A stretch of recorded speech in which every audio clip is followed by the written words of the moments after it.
Salim, the entire floor is yours tonight. Anything you want to ask.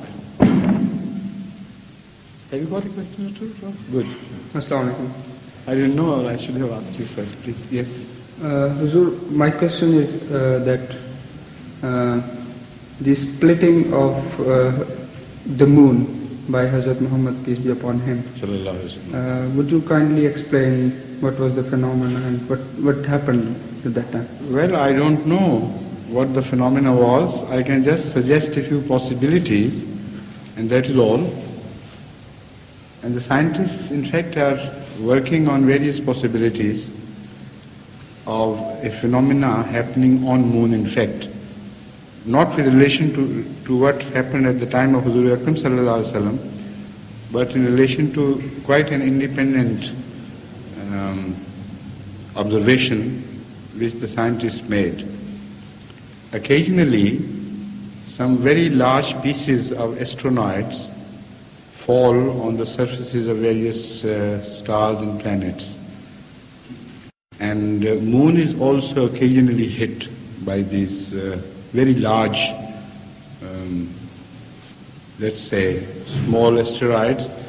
They are much bigger than meteorites, say of a diameter of between 2 to 6 kilometers. And their impact is very strong. So much so that the entire planet is shaken and a dust cloud rises which can obscure the vision of the outside observers and sometimes create the impression of a split. Right from the north to south or whichever direction in whichever direction it happens, it changes.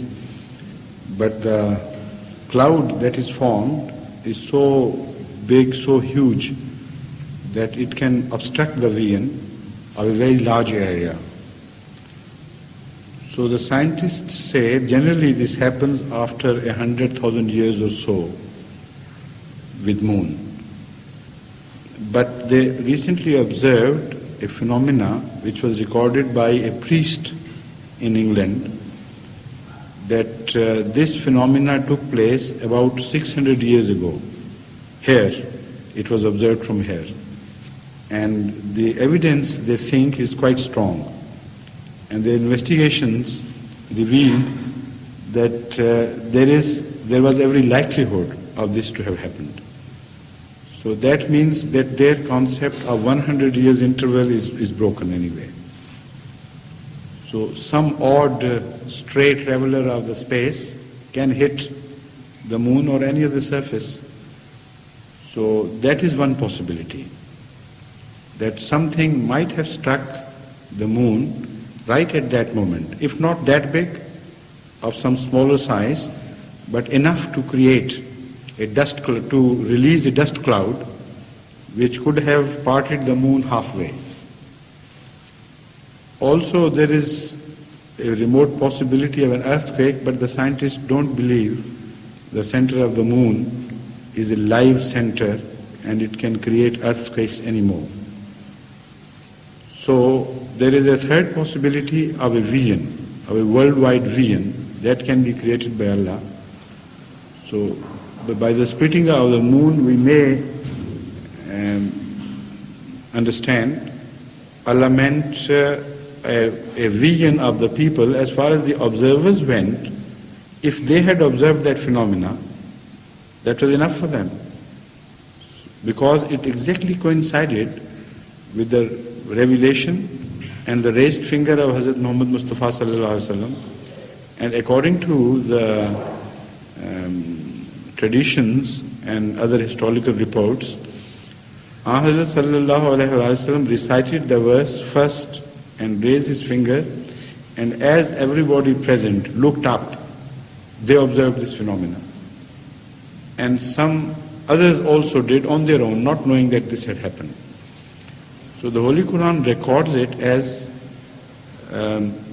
اقتربت الساعة وانشق القمر. And then it goes on to say what is the next verse? Sehrum mustamir. Where is Yaro ayatan qalu sehrum mustamir. And whenever they see observe a sign from Allah, they say it is a magic which is wrought. So that verse proves positively that this thing did happen. Now this is something not as a claim by the Muslims, but this is an accepted principle to the rest of the world scholars, that if the Holy Quran records an event of its own time, that event must have taken place, otherwise the followers of Hazrat Muhammad Mustafa sallallahu alaihi wasallam would have immediately left him, because they believed in his truth, not Nauz billah min zalik and against his falsehood, in his falsehood. So it is impossible for the Holy Quran to record an event of the time distortedly. So or even the most antagonistic Western scholars I know, they admit this, that if an event is recorded by the Holy Quran, that must be accepted as such. So this has been recorded as an event with the following comments. So it's impossible for this event not to have happened. This is out of question. So the rest is just a surmise how it might have happened. It's anybody's guess. So I tend to believe that something must have hit the surface of the moon, causing a great dust cloud, which obstructed the vision for a while until it settled down, and people saw moon split. Or another thing, I'm sorry, I forgot to mention that. Some star with a tail, or a big enough star, might have crossed the path of the moon and earth, in between, with the result that a temporary split and then disappearance could have been caused. That is my fourth proposition. And this is also logically and scientifically not only acceptable, but I think of all the propositions which I have mentioned, this is most probable, because the events don't speak of a cloud or a split of the moon, let's say, which lasted very long. In the cloud theory, that split should have lasted for a very long period of at least many hours. But the way the Holy Quran describes it and the way the people recorded it, it seems it was a split-second phenomena which happened and then disappeared. So that thing can be caused by some star or some asteroid big enough to have passed at a very high speed along the surface of the moon, and that high-speed crossing could have created this phenomenon.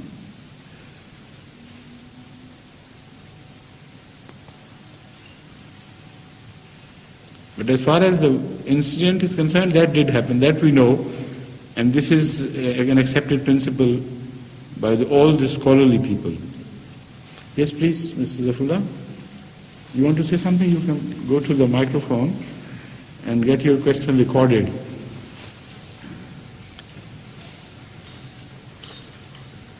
Hazur, my question is this. Muslims hold divergent views on the question of insurance as to whether Islam approves it or not, since it is a Western device meant to spread risks of a common nature amongst many people with identical interests. I want to know. Also, this is your own profession now, huh? Sir? It directly concerns your profession as well. Yes, sir. You are in the banking, aren't you? Yes, sir. That's right, yes. Please, if you have another question to ask, you can keep sitting there. You can get up from there, please. I have explained it many a time before, and I'll repeat it for you, that insurance as such is not prohibited in Islam.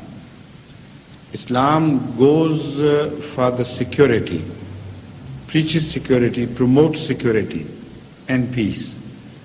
But that should be brought about in a legal manner. That is, according to Islamic law, the way you achieve the security should be legal.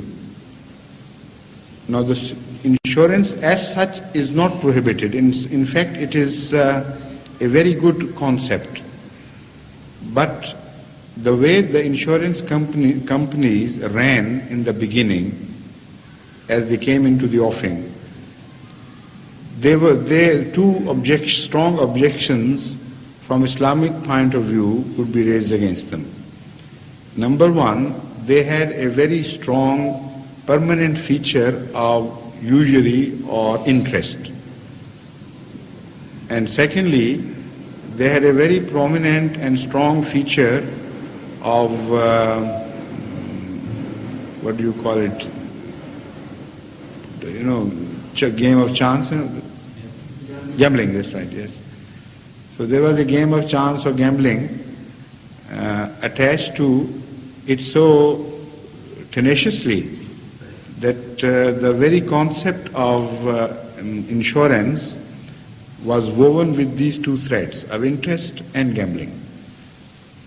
Either you get much more than you pay, or you lose all the deposit whatsoever. That was how the insurance began. So when Hazrat Masih Maud was written to by somebody who had got himself insured, Hazrat Masih Maud did not reject the idea of insurance outright. What he wanted to know was, write to me the conditions, then I'll decide. So when the conditions were reported to him, he said it has both the elements of interest and gambling. So even if you have to run a loss, you forget about it and leave the insurance immediately. So he left. Now, from time to time, this question was taken up by Jamaat Ahmadiyya, and sometimes independent boards of scholars were constituted, and sometimes Majlis-e-Iftah was given the task of threshing the subject out again, considering the changes in the pattern of insurance which have been taking place ever since. I was also once appointed a member of the committee, and it was my task to collect the data of changing aspects of insurance historically. So my study revealed that the insurance as such has been traveling from un-Islamic values towards Islamic values, with the result that it was no longer a must for each participant or a policy holder to go into a contract on interest basis. It was ultimately left to him as a choice whether he would prefer an insurance with interest or without interest. Again, the element of gambling was also removed, because gradually insurance companies came into being, and now almost entire insurance companies have this, that you do not lose in any way the money you pay. You get it back, plus your risk is covered. Now that risk is covered through a law which is called the law of large numbers. In large numbers, the money which is accumulated and is put to some use, they can work out the profit, and they can work out the risks, and those risks can be covered to the extent that if you return the money of every policyholder in full, still you can meet the accidental expenses which may be incurred, death and other things. So because of this, both these elements were removed. Yet there was a third element which was pointed out by Hazrat Muslim Maud Radhiyallahu Ta'ala Anhu, and he said that although fundamentally and in principle these are the two objectionable elements, yet there is a third element to it. and that is that insurance has become an integral part of the Western banking system, and it helps accumulate money in a few hands. And insurance companies are also playing havoc with the world economy. Huge insurance companies and reinsurance companies have come into being, and they have become great capitalists. So where did their capital come from?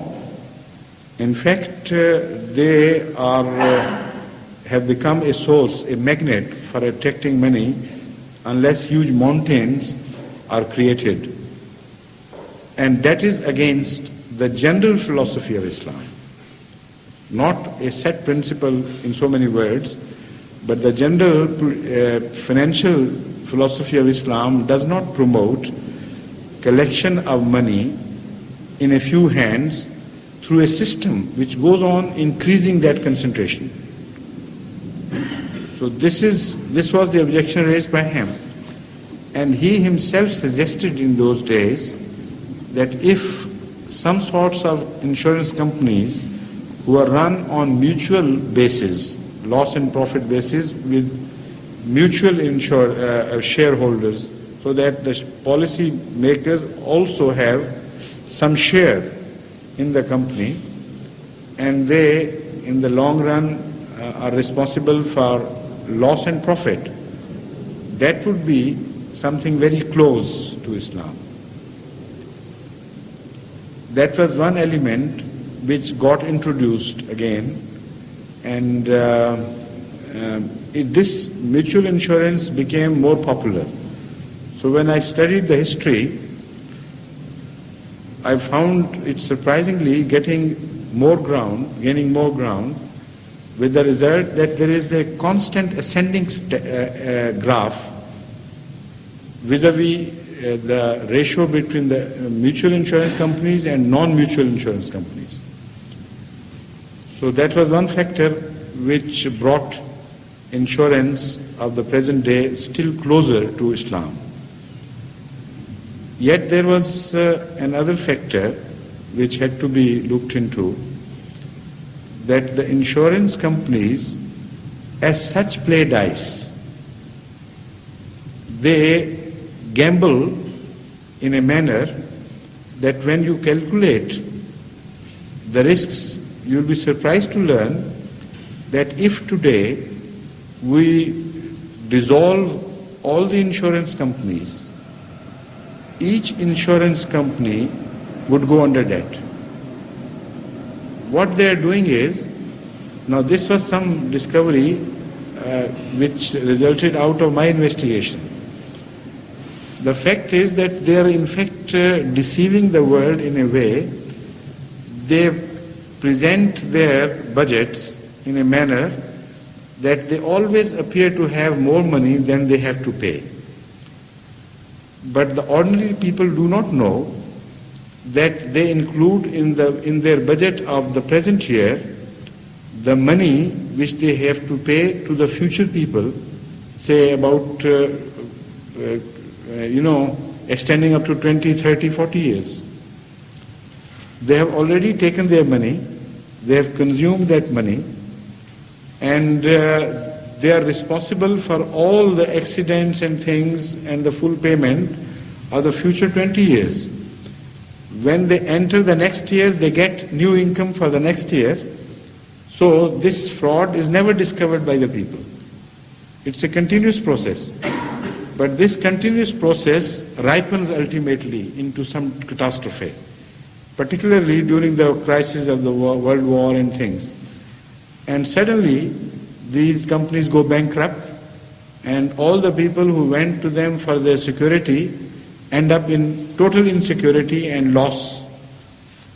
So all these things have to be taken into account. As far as the individual policyholder is concerned, all we can do is now to advise him that as far as your own decision is concerned, insurance as such is not against the principles of Islam. Try to get a policy with which you avoid both the elements of gambling as well as the interest, and hope for the best, if you must do it. But Hazrat Muslim also pointed out another point which is very interesting. He said, I have also reservations against insurance because if Ahmadis pay their extra money to insurance companies, how will they pay Chanda to Jamaat Ahmadiyya? So in fact what they save according to the Holy Quran, that should go to Allah. يَسَلُونَكَ مَاذَا يُنْفِقُونَ قُلِ الْعَفْوِ. They ask you, O Muhammad, peace be upon him, what they should spend in the way of Allah. Say whatever is left over. So Hazrat Muslim Maud said that I see a great danger to the system of Chanda Ahmadiyyat, because it is the leftover with most of the people which they can pay. And there are very few rich people who can afford to do both things. But if at the ordinary level, people start paying the leftovers to the insurance company and they become insurance minded, then they would be weaned away from the Ahmadiyya system of contributions. That was the fear he expressed. And also, he assured Ahmadis that if for this sake they have their dependence upon Allah and get insured with Allah, paying their chanda instead of getting insured, I assure them that Allah's insurance company will treat them much better and much more generously. And they'll be looked after in ways that no insurance company can ever look after their policy holders. So this is the most final, the most clinching argument that I ever heard in favor of not insuring. And this is my personal inclination. But as far as the law is concerned, all we can do is we can advise Ahmadis, and that is all. As long as there is no element which is positively prohibited, we cannot stop them. But we can advise them and guide them to the right way. Those Ahmadis who have been paying chanda at their own personal sacrifices and without any regard to diverting that money to insurance companies and so on, they are much better off. They are looked after well by Allah and they are very happy, I know. So that is an experience to be gained before you judge. I think I have, though in short, but I have spoken of all the various aspects that I could speak on, right? Yes. Just a minute, another question from. Have you got another question? Not now. Huh? Not now. Not now, okay, please. I just wish to make an observation on the fourth element that you mentioned about insurance. The fact that mutual insurance, yes. Mutual insurance? No, the fourth element. Which was that? Tell me. You mentioned about the insurance companies going bankrupt. Bankrupt ultimately. Yes, please. Yes. On that possibility, the recent introduction amongst the banking and the insurance world has been that a fund has been set up. A mutual fund has been set up by the insurance companies. And the insurance companies themselves contribute to that fund, making sure that if any insurance companies goes bankrupt, they will be a life-saving operation. This is what I mentioned. You have forgotten that I said reassurance. So reinsurance is that the companies reinsure their policies. The reinsurance companies are those with whom the insurance companies get insured. Right. And that happens when individually an insurance company goes bankrupt. They can look after them. But I mentioned a possibility of great world upheaval. In those cases, no reinsurance companies can pay for the entire world insurance systems. Quite true. Yes. But, apart from the possibility of that upheaval occurring, where the whole banking system and the insurance system would collapse, in terms of individual insurance companies collapsing, the recent... I know that there is a reinsurance. I agree fully. But I'm talking of the world wars which hit, do not directly. When the world wars approached, something goes wrong with the world economy. Recession set in. And many things begin to happen very crookedly and cunningly under the surface. And the money lenders, the world's great money lenders, they begin to play havoc with the financial system of the world. And they are ready for launching themselves into the huge profits which wars offer them ultimately. So these are the times when these systems fail. In fact, such times came prior to the World Wars, First World War and the Second World War, and now you will see when the Third World War comes, things of this crooked nature will begin to happen.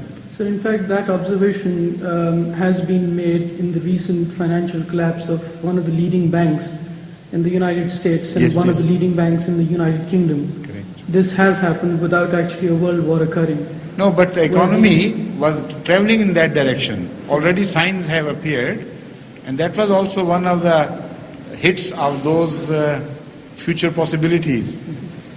They do not appear suddenly all over the world. Things of that nature begin to happen here and there, ultimately drop by drop it becomes rain. So you are referring to the collapse of the American bank, Continental which was supported by all the other banks as well. For a while it was kept alive, but ultimately it capsized. And they couldn't keep it alive anymore. Well, they have managed to rescue the bank and have appointed a new board. Yes. The FDIC have taken over. But the previous bank is finished, a new bank has in fact come into being. That's right, yes. And similarly, over the last weekend in the United Kingdom... Is it your profession that you know of these things? I see. What's your profession? Banking. What are you in the banking? Sir, I'm an executive officer with the Central Accounts Division. I see, that's right.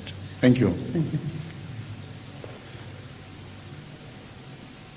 So any other question, please? And you observe many interesting things happening when the poor countries will not be able to pay back their debts. Then other elements will creep into this. You have another observation about that to make?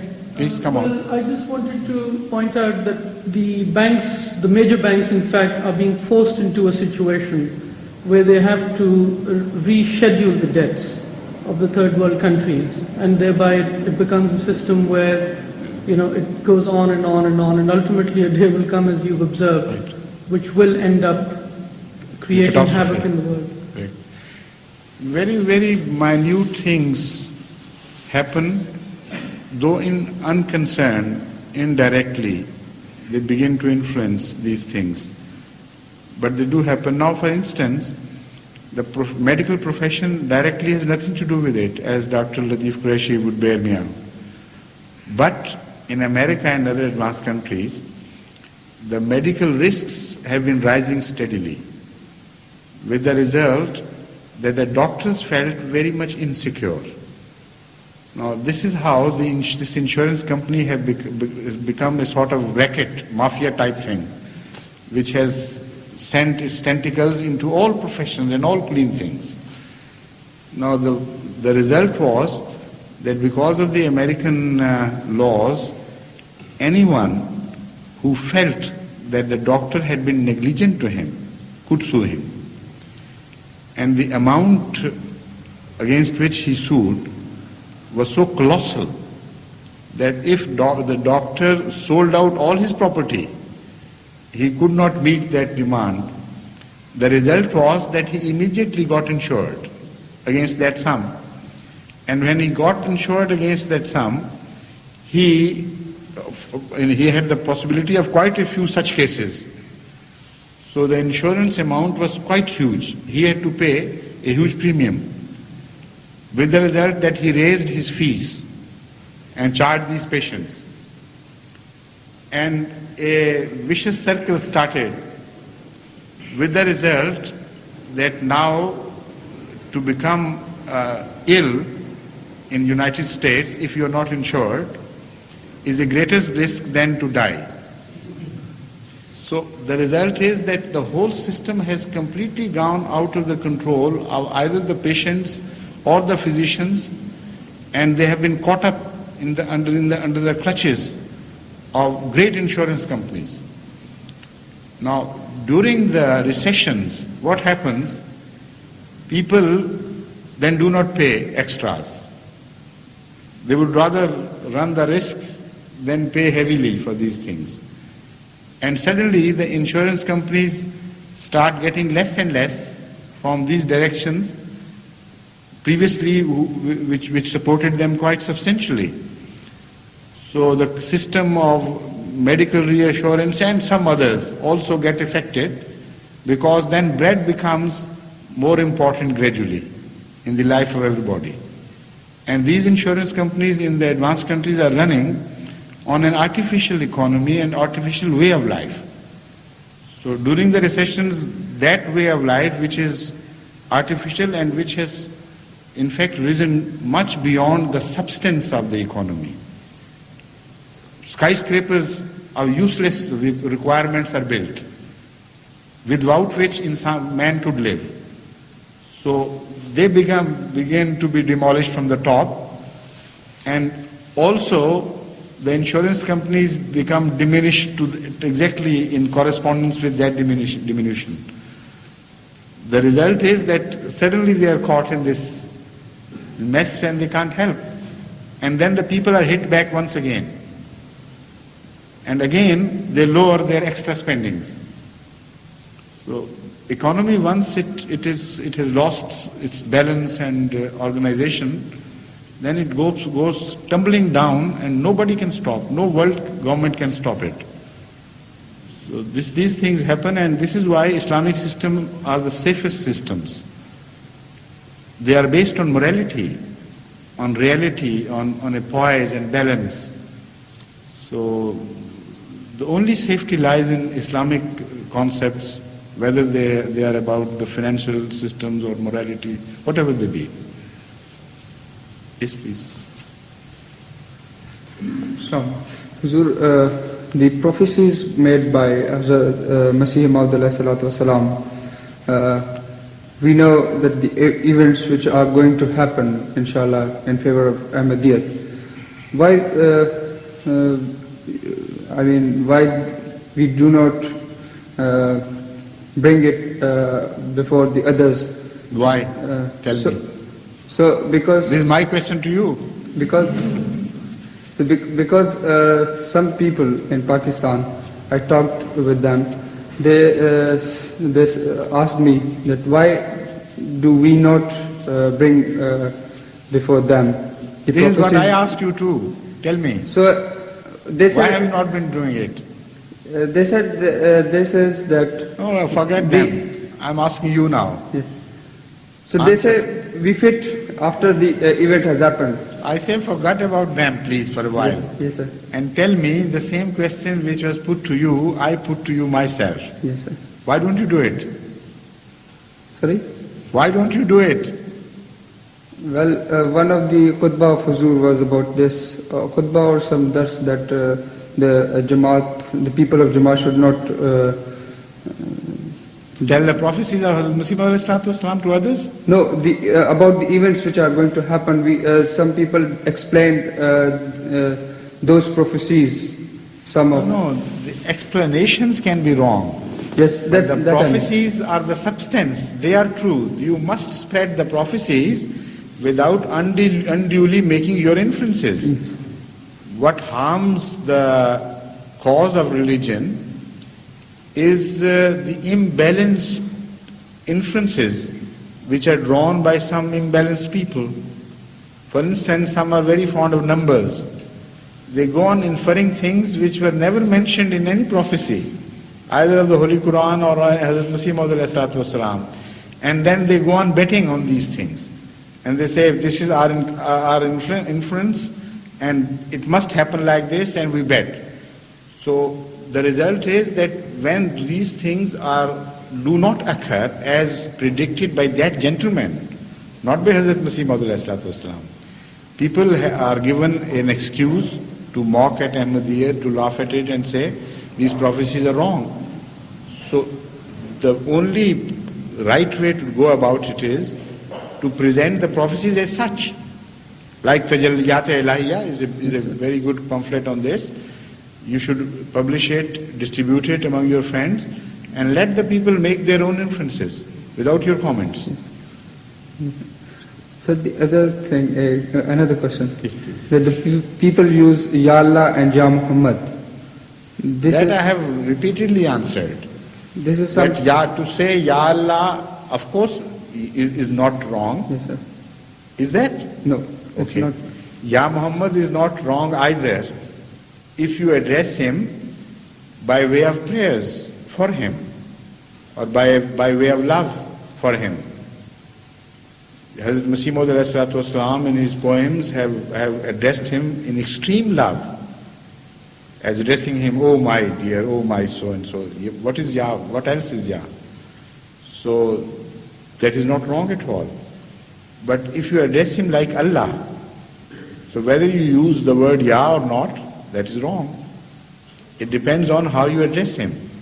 You see, when Hazrat Muhammad Mustafa sallallahu alaihi wasallam has told us, when you visit graveyard, you say Assalamu alaikum Ya Ahlul Qubur. So if just ordinary sinful Ahlul Qubur can be addressed as Ya, why not the greatest of the prophets? But it all depends on your attitude. Some people address him as Ya, as a living thing, like as if a ghost has visited them. That's very insulting, both to him and to God. Because that is like calling partner to Allah and also ridiculing the concept of Hazrat Muhammad Mustafa sallallahu alaihi wasallam, as if he's like a common ghost. You mention him and say sim and something happens.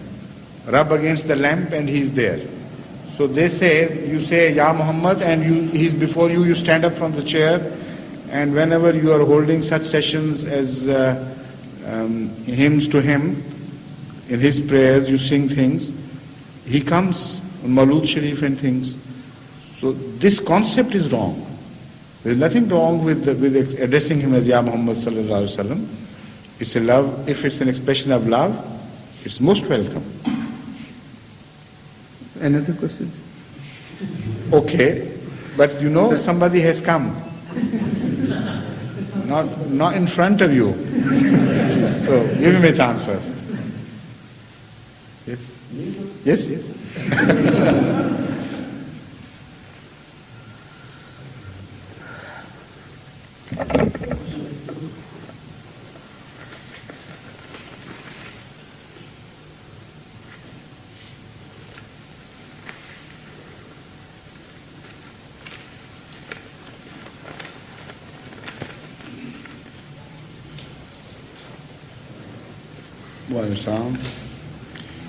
Are you coming all the way from Birmingham? I came this morning. This morning, I see. And you mean to stay here the night? Yes. Stay over where? In Hounslow. I see. I put a file in Reading. Right. Hazur, Assalamu alaikum. Assalamu Hazur's guidance is required about principles which should be borne in mind about the interpretation of dreams. That is one of those questions which you call short questions with very long answers. Isn't it? Hazrat Masih Maud has written so much on dreams in every respect that you will remain very poorer off if you do not read all that has been written by Hazrat Masih Maud in Haqiqatul Wahi, in many other books, in Shahadatul Quran, in other places. He has quoted many dreams, he has mentioned the phenomena, he has warned us of the pitfalls and told us the ways and means to judge our dreams, how far they are messages from Allah, how far they can be treated safely as messages from Allah, how far they should be treated as your own wishful thinking. And again, even if they come true, whether they are a sign of your piety or just a phenomena happening which happens generally from Allah to all mankind, regardless of whether that person is pious or not, just to give him a hint of the presence of God. So this is a very vast subject, and it's not possible for me to address it in such a short time as available during such sessions. But in short, I think, because you raised the question, I should like to say a few things on this. The most important thing is that the dreams which are from Allah have a special language and a message which many often cannot be understood by the person who sees the dream. And it is something beyond his imagination. It is not like a dream that a girl will be born to you or a boy will be born to you. It has a different character in its language, which is cryptic, of course. Now, by the way, when people say a girl will be born to somebody I have seen in a dream, if a boy is born, they always say, see, my dream has come true. Because whenever you see a girl, it is a boy. And when a girl is born, you say, see, girl is born, I told you. So this is just making mockery of dreams. Ahmadis should be more serious-minded about it, because this is a science, it is not a joke. So, first of all, behave in a more sensible and responsible manner when you discuss dreams. Secondly, you should try to understand the language, and whenever one sees such a dream which has a special language, he is the best judge, because he knows it is different from other dreams. He has a very strong impact on his person, and then he goes to others and searches for such person who would understand the message. The illustration, the best illustration in fact of this type, has been given in the Holy Quran in Surah Yusuf. Twice. Once, the dream of Hazrat Yusuf ﷺ, who was going to be the greatest interpreter of dreams of his time. Yet he could not understand his own dream. So innocently, he asked his father about that dream, that it was the father who had to warn him, look here, don't mention it to your brothers or you will have it. They may do harm to you because they will know. So the interpreter, the one who was to be made an interpreter of dreams, was so innocent that there was nothing wishfulness in him. Because if he had been of a wishful nature, he should have immediately understood the meaning of that dream. Would have become so obvious to him, but he was so humble, so detached, that it was perplexing to him. He thought it could not happen. So a true interpreter of the dream must have a detached personality.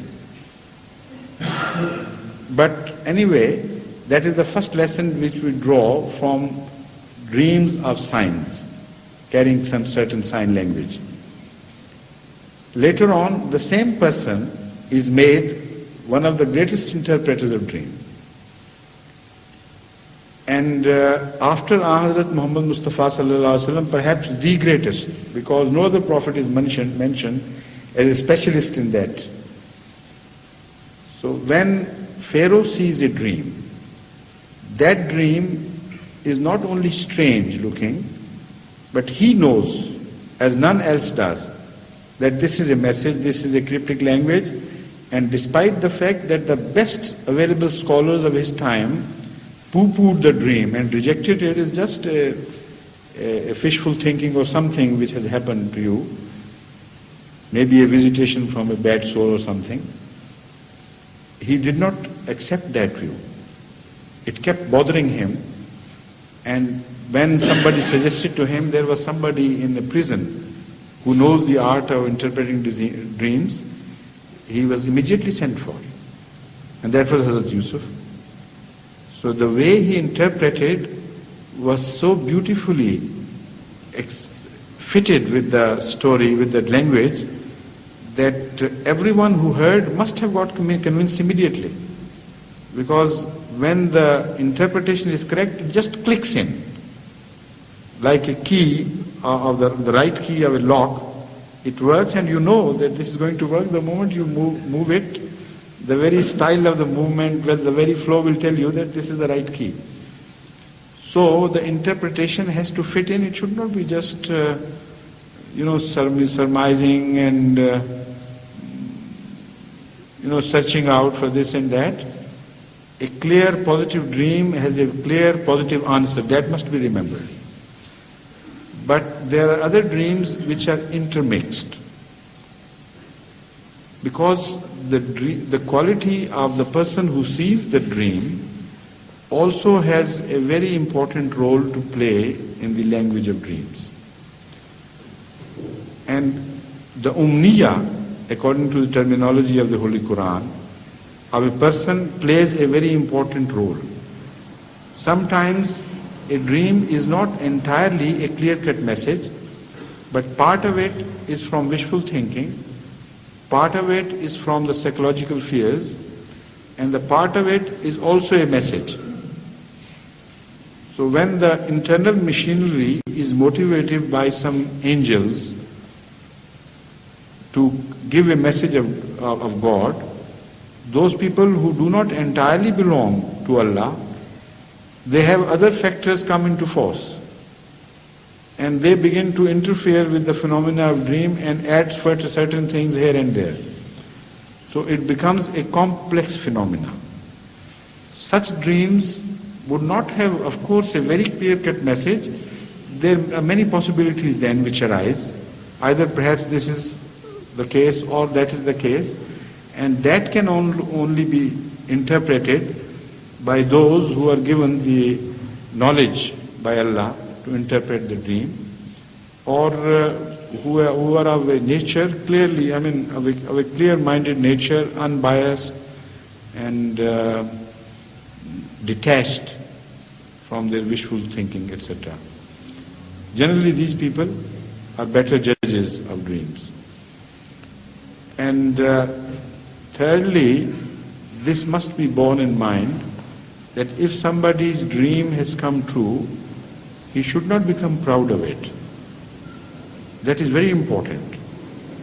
Because sometimes, as Masih Maud has mentioned, even prostitutes see dreams which come true. And that phenomena springs from Allah's being Rahman. Because the Holy Quran tells us that His attribute of Rahmaniyat is so all-consuming,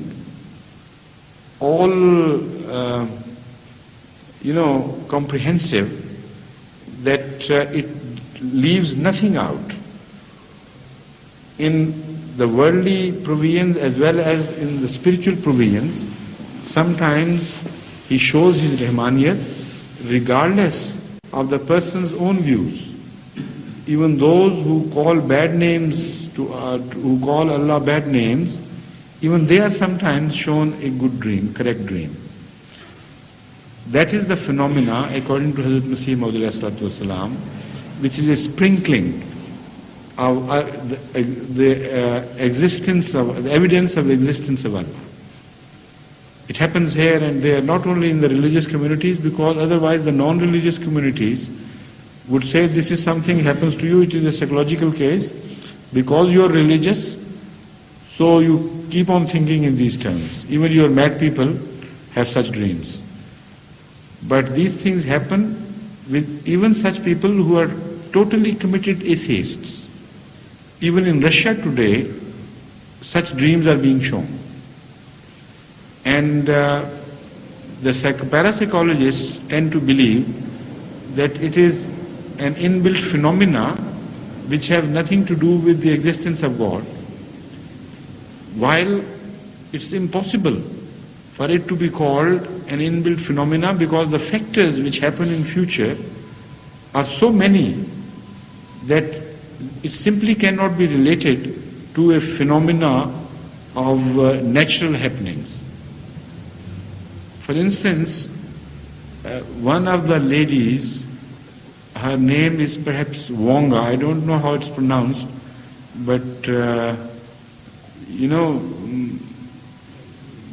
state, Eastern European state where Aftab Sahib was an ambassador once. No, the other one. No, the third one. No. Bulgaria. She belongs to Bulgaria. Now this lady attracted so much attention that according to some writers, the Russians sent their team of investigators, including physicists, chemists, and other investigators, and who collected some data. And everybody was surprised to find out that lady Wonga could predict things, and those things happened exactly as she had predicted, and nobody could change it. Two very interesting incidents, which if right, because that I have read in the book ESP, written by some German scholars, but I cannot vouch for the correctness of these events. But these events have also been mentioned elsewhere in many other writings of other parapsychologists. But they are very strange if they happened. It is said that somebody once walked into Wonga's house and she predicted that a child would be born to you, and when she would be 2.5 years, one of your neighbors who is like this, he would murder that child. Now this was noted down by her, and this was also noted down by some investigators. And then they forgot, took things easily, and exactly after 2.5 years, that little child was murdered. And because it was noted down, the police went first to the person which was described, and he admitted the murder, and he actually had murdered. Similarly, an accident was predicted after a year or so, and in exactly the same situation, at exactly the same time, that accident took place. Now, no scientific explanation can be given or has ever been given. Although they think, not in the terms of God, but in terms of something they don't understand. But the fact is that the factors which go towards all these two incidents, making of these two accidents or incidents, they are so many and so diverse that it is impossible for any mind to conceive of all these factors and put them into computer and come out with exactly the manner of death and the date and the point where somebody would meet with an accident and another car would be coming from another direction and all this. This is just impossible. Now, they claimed that it just happened to Wonga. I didn't believe that. I thought they were suppressing some relevant evidence because they are atheists and they don't want to speak of anything which would lead people to religion. So I made further investigation, and to my ultimate joy, I found a reference to how Wonga herself explained this phenomenon. She said that I met with a very tragic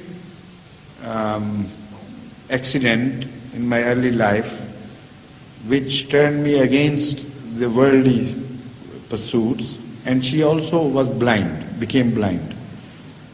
And she was just disgusted with the world.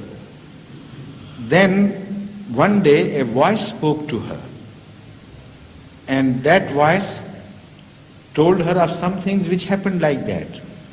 So it is not her intuition which tells her, it is always a sort of a voice which she hears which tells her that this is going to happen.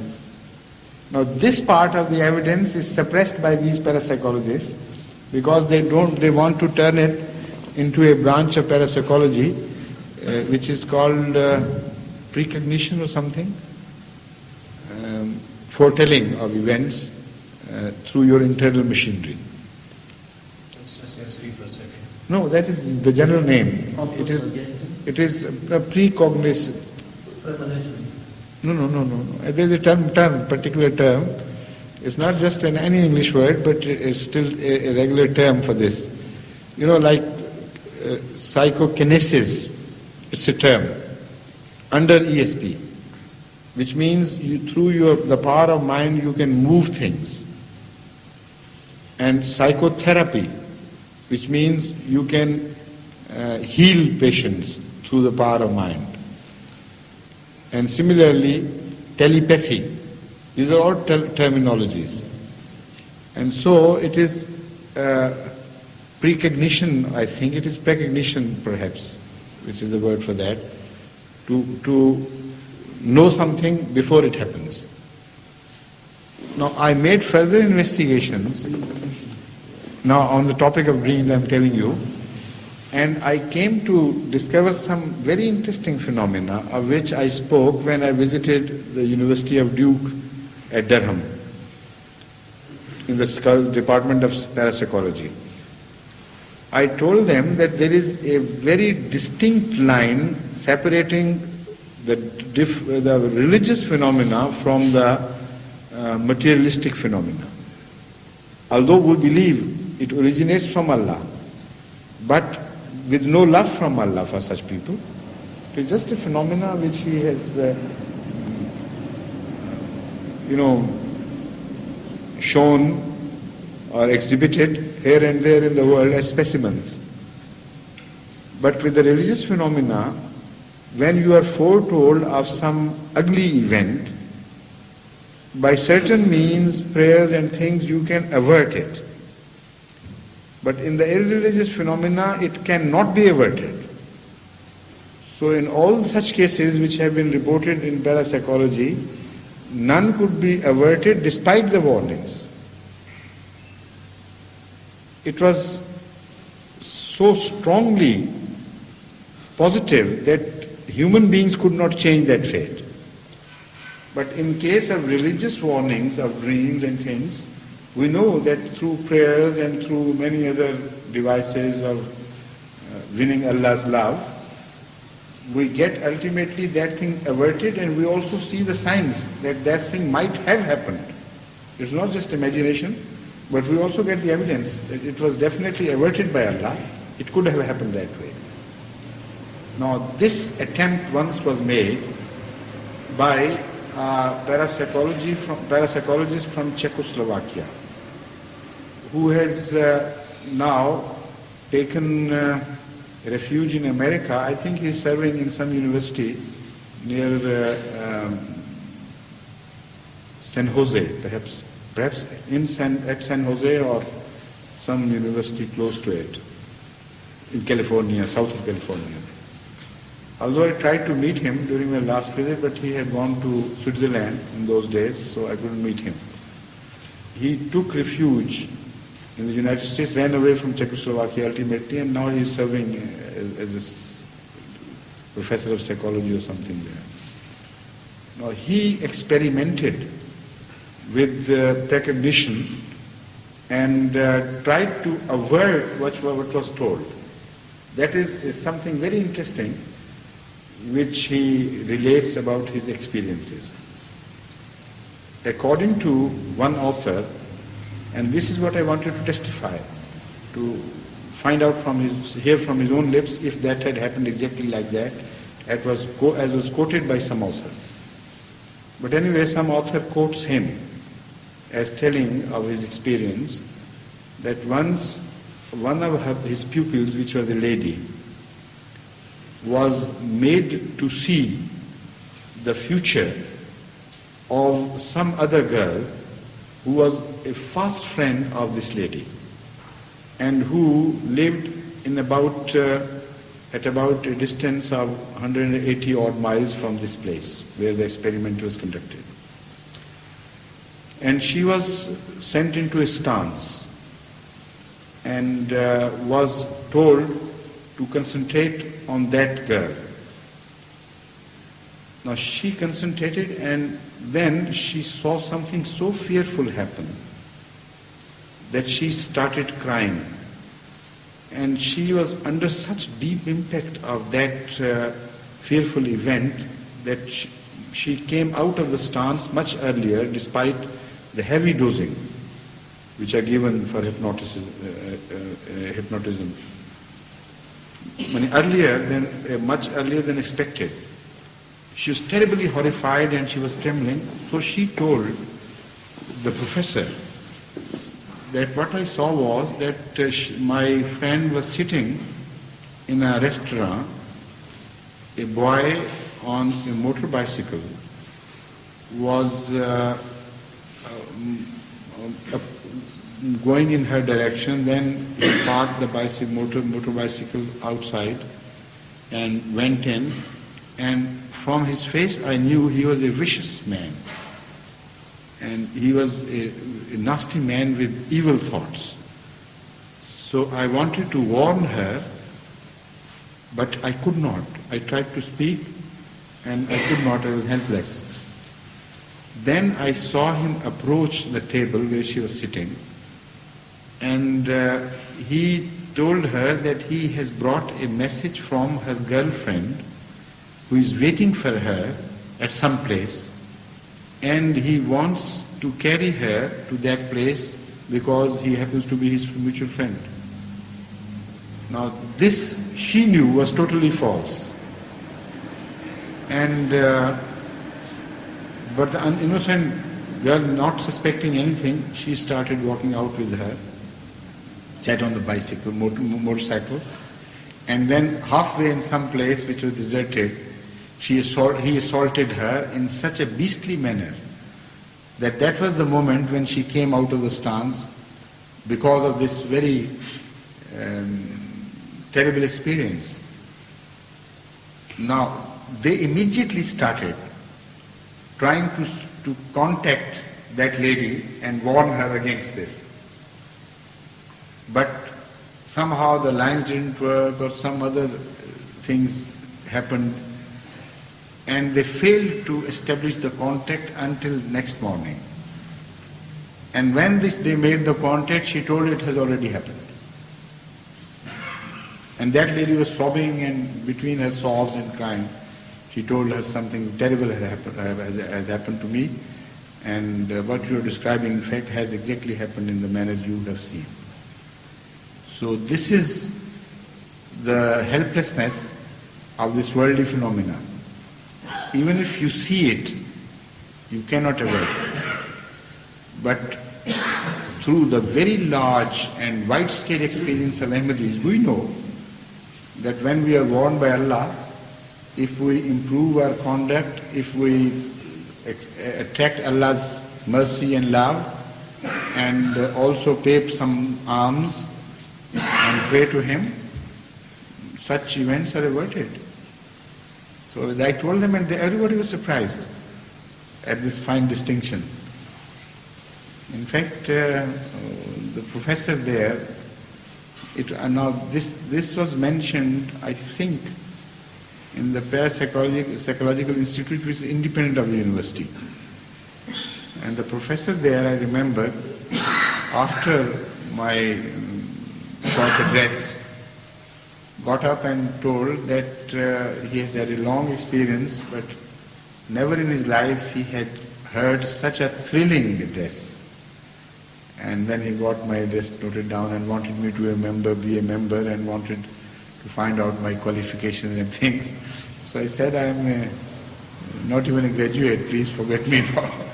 I can't be a member of a parapsychological institution where you have so many MDs and PhDs and all that. But still he was very modest about it. He said I should welcome me. Anytime I come, he should like me to address them again, and so on. But this was my religious experience which impressed him, not the worldly knowledge at all. And that is what was lacking, as far as they are concerned. I quoted from Hazrat Masih Maud Islam's books. I had them translated. You were there also. Was it Yahya who prepared that for us? Yahya. Isa Harun. Yahya is in Karachi. It was Isa Harun. So he had them, these articles copied in some number, so I carried them with me and distributed some there. And everybody was absolutely surprised at the Ahmadiyya concept of parapsychology and how it is related to religious concepts. So that is enough about dreams for tonight, right? And no time for Salim anymore. Tomorrow inshallah, right? Say the azan.